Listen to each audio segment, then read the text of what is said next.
Teleamazonas presenta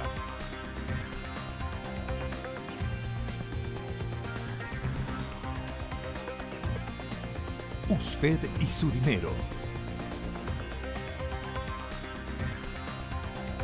Estimados amigos, el número 13 de su programa Usted y su dinero. Soy Pablo Lucio Paredes. Yo soy Natalie de Nóbrega.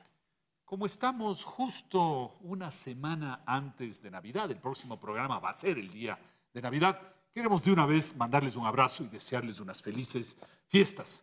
Obviamente hay que disfrutarlas en todo sentido, con la familia, con los amigos, pero siempre hay que recordar el mensaje fundamental del cristianismo, que es ama a tu prójimo como a ti mismo, que es una cosa bien difícil de cumplir, pero si lo cumplimos, aunque sea un poco, vamos a tener un mundo mejor. Así es, Pablo. Y que la estrella de la Navidad ilumine nuestras vidas, traiga amor a nuestros corazones y esperanzas, y dibuje en nuestro rostro la alegría del amor. ¡Feliz Navidad para todos! Y dada la época, vamos a tener dos temas de consejos financieros, así que vamos inmediatamente con el primero. El primer tema de consejos financieros es el uso del 13º sueldo. Recordemos que en el Ecuador llegó a haber un sueldo 15 y un 16, y hubo propuestas para otros más que no se aprobaron, pero luego se los eliminaron y se los integraron dentro del salario básico unificado, porque no correspondían a ningún momento especial o importante del año, y se mantuvieron el 14º, que corresponde a la entrada a clases, septiembre en la sierra, marzo, abril en la costa, y el 13º, que es el que estamos hablando hoy, que es el bono navideño, que se paga hasta, a los que todavía tienen derecho, hasta el 24 de diciembre, es decir, hasta la próxima semana. Al gobierno le cuesta alrededor de 450 millones ahora en diciembre, y al sector privado le cuesta alrededor de 700, 800 millones, es decir, es mucho dinero que entra a la economía. Y recordemos algo muy sencillo, el 13º es la suma de todos los ingresos que uno tiene dividido para 12, es decir, el sueldo más extras, más comisiones, más bonificaciones, más horas extras, sin contar las vacaciones, y todo eso dividido para 12. Así es, también recordemos que los décimos se mensualizaron en forma opcional a partir de junio del 2015, por lo que algunos ya lo han recibido durante el año y por ende solo recibirán el 12avo correspondiente solo al mes de diciembre. Ojo, quienes recibieron el pago mensual, se recomienda abrir una cuenta de ahorro programada especial para los décimos. Ahora, si usted decidió acumular los décimos y gana el salario básico unificado y nada más, recibirá en este mes $386. Obviamente, quien ha trabajado solo una parte del año porque salió o entró en medio del año de una empresa, recibe la parte proporcional. Recordemos que el décimo no se considera como parte del ingreso para cálculos de impuesto a la renta, aportes al IES, cálculo del fondo de reserva, cálculo de la jubilación, ni pago de indemnización o vacaciones. ¿Qué hacer con el 13º sueldo? Siendo idealistas, hay que hacer lo mismo de siempre en los consejos financieros, es decir, ahorrar, invertir bien, bajar deudas, y todo eso hay que hacer, pero también hay que recordar que estamos en Navidad y hay que acomodarse un poquito de excesos. Pero en todo caso, hay consejos que seguir. Les damos las siguientes recomendaciones para que administre de la mejor manera su 13º sueldo. Primero, no lo utilice para compras que no sean las planificadas con anterioridad. Si no, se va a descontrolar. Quizás use ese dinero para necesidades específicas del hogar, como por ejemplo, un electrodoméstico en mal estado. Con eso pudiera usted incluso ahorrar electricidad. También una buena oportunidad para crear un fondo de ahorros es este momento, y obviamente le recomendamos que lo utilice para bajar deudas excesivas adquiridas durante el transcurso del año. Como se acaba de decir y avanzando un poquito en los consejos, normalmente el 13º debería servir exclusivamente para los gastos extraordinarios que se generan en el mes de diciembre, y sobre todo está hecho para que uno no se endeude, sino que pague las cosas en efectivo. Pero si en todo caso usted se va a endeudar, recuerde algunas cosas fundamentales. No se endeude a plazos demasiado largos, si no se le cargan intereses y no acaba nunca de pagar. No se deje tentar por esos 24, 36, 48 meses que suenan atractivos, pero como digo, son muy largos de pagar. Peor aún, no se deje tentar por esa idea de que pague en abril. Como no tiene que pagar, compre nomás. No, en abril llega enseguida el Día de la Madre y hay que volver a gastar. La ventaja es que más tarde viene el Día del Padre, que es menos importante que el Día de la Madre. Amigos, sigan nuestros consejos, pero disfruten de las emociones de la vida. La vida debe ser planificada, pero a veces no tanto. Segundo tema del día, el petróleo y el Yasuní. Creo que todos recordamos la lamentable historia del Yasuní. El Ecuador le pidió al mundo que nos apoye para conservar la biodiversidad de este lugar, que es, si no el más, uno de los más biodiversos del mundo, y luego el Ecuador terminó explotando ese petróleo. Así es, una iniciativa que movilizó muchísima energía y apoyo de los ecuatorianos y luego los desilusionó. Recordémoslo con este reportaje. Petróleo o biodiversidad. Esa fue la elección que el gobierno de Ecuador lanzó al mundo en el 2007 al poner en marcha la iniciativa Yasuní para dejar ese petróleo bajo tierra, evitando la destrucción de la selva. La propuesta la hizo el expresidente Correa ante la Asamblea General de las Naciones Unidas y en el 2010, tras un largo proceso legal y diplomático, se daba el visto bueno. La ONU rubricaba el acuerdo por el que Ecuador renunciaba a explotar su mayor campo petrolero y a cambio la comunidad internacional le compensaría con 3.600 millones de dólares, equivalente al 50% de los recursos que percibiría el Estado en caso de optar por la explotación petrolera. Sin embargo, más tarde la iniciativa fracasó. El Yasuní es uno de los más ricos depósitos de petróleo del país andino. El conocido campo ITT alberga más de 850 millones de barriles, equivalentes al 20% de las reservas del Ecuador. El problema consiste en que todo ese oro negro está enterrado bajo un paraíso natural. Se trata de uno de los rincones del mundo más biodiversos. Extraer el petróleo en esa área resulta nefasto. Las zonas vecinas en las que se explotan yacimientos desde hace décadas han sufrido graves daños ambientales y fuertes conflictos sociales por los derrames de crudo y por la apertura de la selva a la penetración humana. Sin embargo, el campo petrolero Ispingo en el extremo sur del bloque 43 ITT será el próximo en ser explotado por la estatal Petroamazonas a cargo de la operación de esta área. Una parte de este campo se ubica en la zona de amortiguamiento del Parque Nacional Yasuní. Se trata de una franja de territorio que bordea el área intangible de esta reserva donde está prohibida la actividad petrolera. En la zona de amortiguamiento no hay restricciones para extraer petróleo, pero la declaratoria de interés nacional del ITT refiere que se deben establecer medidas de protección ambiental. Es por esto que el colectivo Yasunidos está en contra del plan para explotar Ispingo. Asimismo, la Confederación de Nacionalidades Indígenas del Ecuador ha realizado diversas manifestaciones en varias ciudades del país. Efectivamente, en este caso se vieron dos cosas.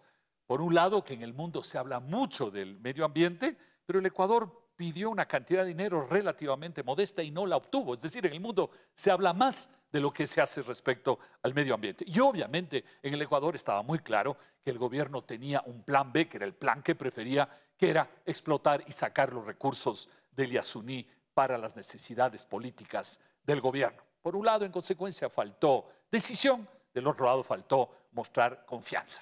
Y bueno, estamos ya explotando el Yasuní. En términos del mundo petrolero, se llama el bloque 43, que es el ITT, que son los campos de Ispingo, Tiputini y Tambococha. Están en explotación y según cierta información que pueden ustedes ver aquí, se está produciendo alrededor de 80.000 barriles y se va a subir hasta 130.000 y luego más. Bueno, hay gente que dice que esas cifras son un poco exageradas, que estamos más abajo, pero aquí no importa mucho el detalle de los números, sino la tendencia que es que ya estamos explotando el Yasuní desde hace 2 o 3 o 4 años. Y luego hay inversiones también muy importantes, se está hablando de alrededor de 400 millones de dólares al año en los próximos 5 a 10 años. Es decir, es un proyecto que está caminando desgraciadamente. Lo cierto es que esa explotación petrolera genera un daño irremediable al medio ambiente. Este es un tema de discusión bien importante y difícil. Por un lado están los petroleros que dicen que hay nuevas técnicas que permiten explotar el petróleo y proteger el medio ambiente. En particular, la posibilidad de estar muy lejos de los campos y desde ahí lanzar tubos horizontales que llegan hasta el centro del Yasuní con una mínima afectación al medio ambiente. Por otro lado, Natalie. Por otro lado, los ambientalistas dicen el medio ambiente vale más que el petróleo que extraemos por razones humanas, es decir, por los pueblos que ahí habitan. Por razones planetarias, ya que la Amazonía es el mayor pulmón que tiene el mundo. Por razones económicas incluso, porque el valor de la biodiversidad y eventualmente de un turismo inteligente sería enorme. Y si en general el ITT es un problema, ahora es peor porque se intenta explotar el campo Ispingo que más penetra en la zona de protección. Es un debate bien complejo y simplemente pensemos que esto se puede dar exagerando en una familia que suponemos tiene un lindísimo jardín y descubre que hay petróleo en ese jardín y hay una discusión familiar. Unos en la familia van a decir, no podemos explotar el petróleo, tenemos un lindo jardín que nos da calidad y satisfacción de vida y además vendemos las flores de ese jardín y nos genera ingresos. Otros de la familia van a decir, no, está bien con el jardín, pero el petróleo vale mucho más que eso que estamos mencionando del medio ambiente. Entonces, la familia va a tener que sentarse, negociar y encontrar una buena solución que probablemente va a consistir en tratar de dañar lo mínimo que se puede del jardín y también sacar el petróleo de ese lugar. La familia lo va a tener que hacer. ¿Es fácil? Obviamente no es fácil. ¿Es posible? Claro que es posible. Y lo mismo sucede a nivel del país. Tenemos que sentarnos, discutir entre ecuatorianos para encontrar una solución que tome en cuenta lo uno y lo otro y llegar a una solución razonable. Y entre otras cosas también llegar a una solución razonable de cómo vamos a utilizar y en qué ese dinero del petróleo. Y pensemos que una de las formas muy buenas de utilizar ese dinero es para fortalecer el sistema de jubilaciones en el futuro en el Ecuador. De eso se habla poco, pero es una solución que hay que pensar porque es muy válida y otros países en el mundo lo hacen. Y con esta reflexión hacemos nuestro primer corte comercial. Recuerden nuestra cuenta en Twitter, @UstedYSuDinero. Y el famoso correo electrónico, ustedySuDinero @teleamazonas.com. Ya regresamos. Continuamos con Usted y su dinero. Estimados amigos, estamos de vuelta. El tema ahora es el G20 en Buenos Aires. Efectivamente, hace pocos días Argentina organizó la gran cumbre mundial del G20, luego de no haber podido organizar la final de la Copa Libertadores entre Boca y River. Estaban ahí todos los grandes líderes mundiales, igual, ojo, que lo estuvieron hace un poco más de 100 años, alrededor del año 1910, para festejar los 100 años de la independencia de Argentina. Y en esa época se deslumbraron cómo era Buenos Aires, porque Argentina era uno de los países más ricos del mundo, se deslumbraron y muchos dijeron, Buenos Aires es el París de América Latina. Pero también hay un cronista francés, Clemenceau, que sacó una frase lapidaria sobre Argentina, pero yo la aplico ahora para América Latina, y es más o menos la siguiente, y es que América Latina intenta avanzar gracias a que sus gobernantes no roban mientras duermen. Una frase dura y lapidaria para el continente. El G20 surgió en dos etapas. Primero, en 1999, como un grupo de segundo nivel de autoridades económicas. Y luego como un grupo de primer nivel en el 2008 de jefe de Estado como consecuencia de la crisis mundial. Desplazaron al G8 y también al G8+5 como foro de discusión de economía mundial. En el G8 estaban las grandes potencias del mundo y en el G5 las más importantes, Brasil, China, India, México y Sudáfrica. Se agregaron 7 más y así llegaron a 20. España es el único invitado permanente. Además están 14 grandes organizaciones internacionales como Banco Mundial, Fondo Monetario, etc. Y también hay grupos de empresarios, sindicatos, científicos, investigadores, mujeres, etcétera, etcétera. Este grupo, el G20, representa alrededor del 80 y pico % del PIB mundial, alrededor del 75% de la inversión, el 70% del comercio mundial y el 66% de la población. Es decir, realmente es un grupo muy, muy grande e importante, pero es un grupo muy variado. Aquí, por ejemplo, está el país más poblado del mundo, que es la China, con 1.380 millones de habitantes, y en el otro extremo está Australia, que tiene apenas 20 y pico millones de habitantes. Está el país más grande del mundo, que es Rusia. Está un país que tiene un PIB de $57.000 por año y por habitante, como es el caso de los Estados Unidos. Y por otro lado está Corea del Sur, que es un país que es la mitad del tamaño del Ecuador. Es decir, es muy, muy variado y poderoso. Los temas que se tratan giran en torno a la economía mundial y el desarrollo, así como el compromiso político, la lucha contra la corrupción, el comercio, energía, regulación financiera, la política macroeconómica, impuestos y las inversiones. En fin, casi de todo. El G20 de Buenos Aires fue el primer encuentro anual de las 20 principales potencias del mundo en Sudamérica y el primer viaje de Donald Trump a América Latina como presidente de Estados Unidos. Se trataron específicamente temas muy importantes, como es la situación del petróleo que ha caído $25 en poco menos de un mes, la subida de las tasas de interés, los conflictos en el Medio Oriente con Irán, por un lado, y por otro con Arabia Saudita, luego del asesinato del periodista Khashoggi, la guerra comercial y tensiones marítimas entre Estados Unidos y China. En fin, se trataron temas bastante importantes. Veamos el siguiente reportaje. El G20 reconoció que la Organización Mundial del Comercio no cumple con sus objetivos y apostó por su reforma, según la declaración final aprobada en Buenos Aires por sus líderes del grupo. La declaración aborda también el logro de un sistema fiscal internacional moderno, justo y sostenible, basado en tratados fiscales y normas de precios de transferencias. En sus 31 puntos, se acordó frenar el cambio climático, así como impulsar el comercio multilateral, la igualdad de género, el trabajo justo y el desarrollo sostenible. Sin embargo, no se profundizó en qué medidas tomar para lograr estos objetivos. El G20 es un espacio muy importante que cumple 10 años, un espacio que está basado en una esencia de generar el diálogo para generar consensos.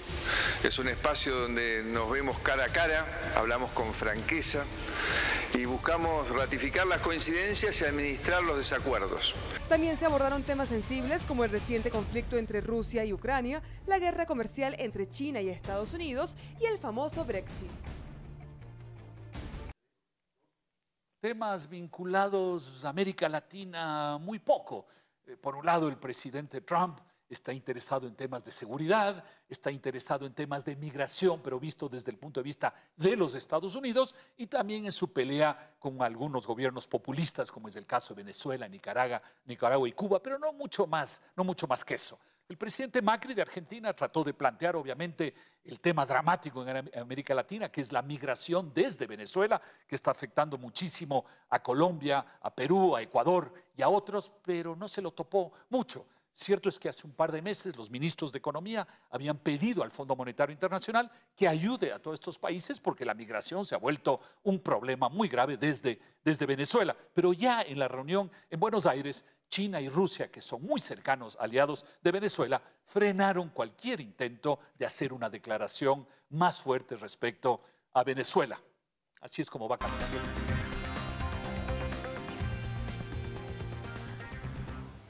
Cuarto tema del día, los taxis y la competencia. Este tema viene unos 10, 15 días después del parón de los taxistas que hubo en Quito por un día, pero que ellos pretendían que dure más. Y los temas eran básicamente la aceptación de más informales en el mercado de los taxis y la competencia de las aplicaciones virtuales, sobre todo de Uber y Cabify en el Ecuador. Veamos el siguiente reportaje. La Federación de Transporte Terrestre de Pichincha, a través de diversas marchas, han exigido la salida definitiva de los taxistas irregulares que funcionan a través de las aplicaciones de celular como Uber y Cabify. El alcalde de Quito, Mauricio Rodas, anunció la creación en los próximos 15 días de un Consejo Consultivo Ciudadano de Movilidad encargado de debatir asuntos relacionados con esta temática. La primera tarea de dicho organismo será debatir la conveniencia de la operación a escala nacional de empresas que utilizan plataformas tecnológicas para pactar carreras de taxis. Respecto a la posibilidad de que el taxismo convencional rechace la medida y anuncie protestas, el alcalde quiteño advirtió que no se permitirá que se genere caos. Los transportistas dijeron que el planteamiento va en contra de los resultados de la consultoría contratada por el Cabildo y que rige el actual proceso de regulación de unidades. El estudio determinó la legalización de 8.693 vehículos según las necesidades de la urbe. Los integrantes de FedeTaxi afirman que permitir la operación de firmas como Uber y Cabify excede dicho límite y generará problemas en la ciudad. Los conductores exigen a Rodas que aplique la normativa vigente y sancione a los dueños de los automóviles que funcionan como taxis, sin tener los permisos para ello.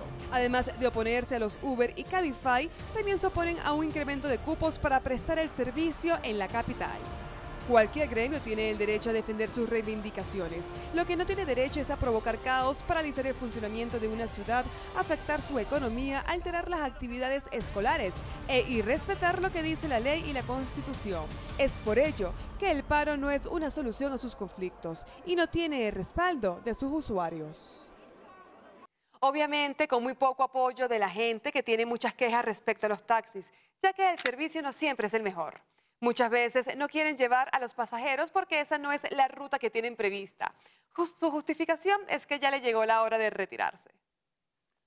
Es como si a alguien le encargan un trabajo en la empresa y la persona dice, yo no voy a hacer el trabajo porque ya estoy de salida. No creo que le iría muy bien en la empresa a esta persona. Otra razón de descontento de los usuarios es que muchas veces no tienen sueldos para dar el cambio o lo dan mal. Y la verdad que los sueldos es una materia prima fundamental de los taxistas, sea a las 6 de la mañana o sean las 10 de la noche. Además, en ocasiones los vehículos no están limpios o no contestan las llamadas a la central, se pierden en el camino, etc. Hay mucho descontento. Hay mucho descontento y no quieren competencia. Y como esta es la sección de tecnología, recordemos que hay dos grandes empresas en el Ecuador que ofrecen nueva tecnología, que es Uber y Cabify.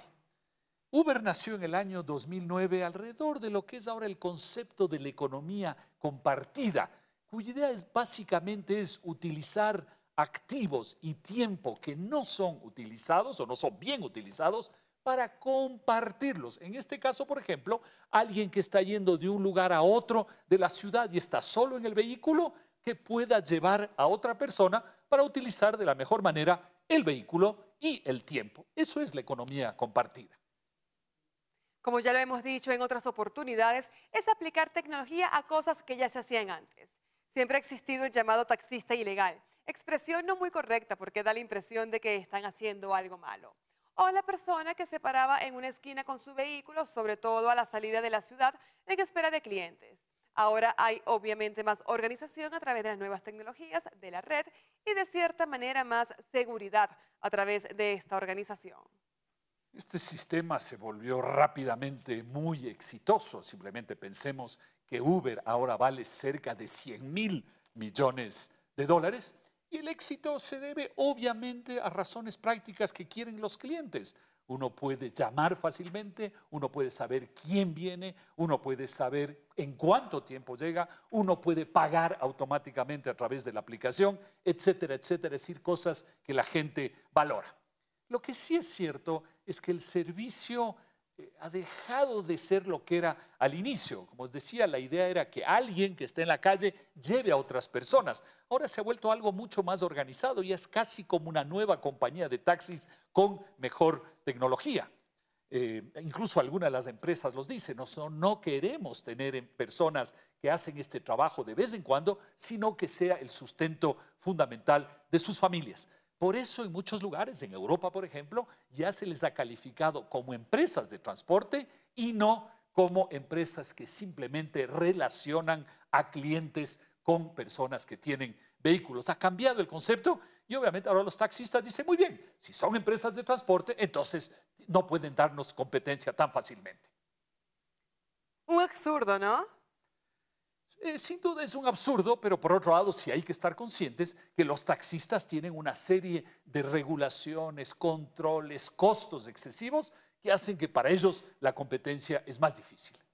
Uber también tiene competidores en prácticamente todos los países en donde opera. Por ejemplo, Cabify, que fue fundada en mayo del 2011 por Juan Antonio, empresario español, ingeniero en telecomunicaciones y graduado de la Universidad de Stanford. Ha sido llamado como el Uber español. Las principales críticas que hacen los taxistas a estas otras empresas es que no paguen impuestos, que no hay suficiente seguridad y no hay suficiente control de la idoneidad de quienes manejan estas unidades de transporte, que la relación laboral es muy informal y no hay afiliación a la seguridad social, y por último, que ellos no tienen las mismas obligaciones que los taxistas. Pero al final quien decide es el usuario a qué tipo de vehículo quiere subirse. Los taxistas deberían hacer tres cosas. La primera es adquirir la misma tecnología de aplicaciones que tienen las demás empresas. En segundo lugar, no pelear por eliminar a los otros, sino que a ellos les eliminen una serie de controles, regulaciones y costos que probablemente son excesivos. Y la tercera cosa que tienen que hacer es mejorar, porque como se acaba de decir, al final quien decide es el cliente. Con esto nos vamos al segundo corte. Amigos, recuerden nuestra cuenta en Twitter, @UstedYSuDinero. Y el correo electrónico, ustedySuDinero, @teleamazonas.com. Ya regresamos. Continuamos con Usted y su dinero. Estamos de vuelta, amigos, y el tema es consejos de Navidad, que es de aquí a una semana. No le queda mucho tiempo para aplicar los consejos. Hay muchos gastos, efectivamente, la cena, la familia, los amigos. Y pensar en el principal consejo, que es gastar de la mejor manera, ser ahorrativo, la verdad suena un poco difícil para la época de Navidad, Natalie. Sí, es bastante complicado, pero lo primero que tenemos que hacer es planificar el presupuesto. Para no sobrepasarnos, lo idóneo es sacar la calculadora y establecer un presupuesto en función de los gastos domésticos. Destinar una cuota para regalos, para viajes o para cenas y comidas. También se puede poner un límite a la tarjeta de crédito para no sobrepasarse en este presupuesto. Dos cosas adicionales, controlar los gastos, y eso hay que hacerlo apuntando con mucha meticulosidad los gastos de Navidad que uno va haciendo y luego buscar ofertas. Las hay muchísimas en las redes y también las hay directamente yendo a los almacenes o a los centros comerciales. También es importante comprar con antelación.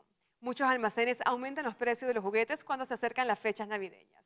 Si se le escribe la carta a Papá Noel con tiempo, se podrán adquirir con antelación estos juguetes y ahorrar los costos. Si no lo pensó este año, pues piénselo para el próximo. Y en cuanto a los viajes, pues planificar viajes más baratos. Si va a salir de la ciudad, se puede planear un viaje de bajo presupuesto. Los viajes son maravillosos, pero muchas veces el disfrute es por quién y con quién se va y con qué ánimo se va, más allá del lugar y el costo del mismo. Dos consejos adicionales. Entre a la famosa moda mundial de hazlo tú mismo, es decir, reciclar materiales, buscar cosas que uno tiene de antes, buscar cosas del pasado o recetas del pasado. Y el otro tema es aprovechar de las ventajas gratuitas que hay en la Navidad para la familia. Uno puede ir a conciertos, a villancicos, a exposiciones, a los conventos, etc. Aproveche esas oportunidades gratuitas. También es importante optar por el amigo secreto para no tener que comprar un regalo para cada miembro de la familia. Abuelos, padres, hermanos, etc. Es una opción más económica esto de ir por el amigo secreto. También les recomendamos que organicen los menús navideños. Decidir cuál va a ser el menú de estas fiestas y hacer unas listas de las compras para no llegar al supermercado y adquirir productos no deseados. Esto ayuda a controlar qué se va a comer cada día. Se debe tener en cuenta que productos incrementan su valor en estas fechas, por lo que si se tiene una buena organización de las comidas, se puede comprar con antelación a un precio más bajo y congelarlo hasta que llegue la fecha. Si se llega tarde y los precios ya están por las nubes, es mejor elaborar un menú más económico, pero que no deje de ser exquisito. En Internet se pueden encontrar numerosas recetas y a bajo coste. Compartir, que cada miembro de la familia o de los invitados aporte algo, el vino, el postre, algo a la comida de todos. Segundo, el recalentadito no es una mala idea. Sobra mucha comida en Navidad y el día siguiente se puede utilizar con nuevas recetas o, si no, mejor aún, compartirlo con personas fuera de la familia. En todo caso, no imitemos los malos ejemplos de manejo económico y para eso hay que recordar tres cosas importantes. Gaste lo que puede pagar, priorice sus gastos y luego chequee bien y compare los precios y exija garantías en las cosas que usted compra. Así es, Pablo, lo importante es disfrutar en familia y recordar justamente que estamos en tiempo para compartir, para querernos, para abrazarnos. Así que tenga una muy buena semana antes de Navidad. Les mandamos un abrazo. Teleamazonas presentó Usted y su dinero.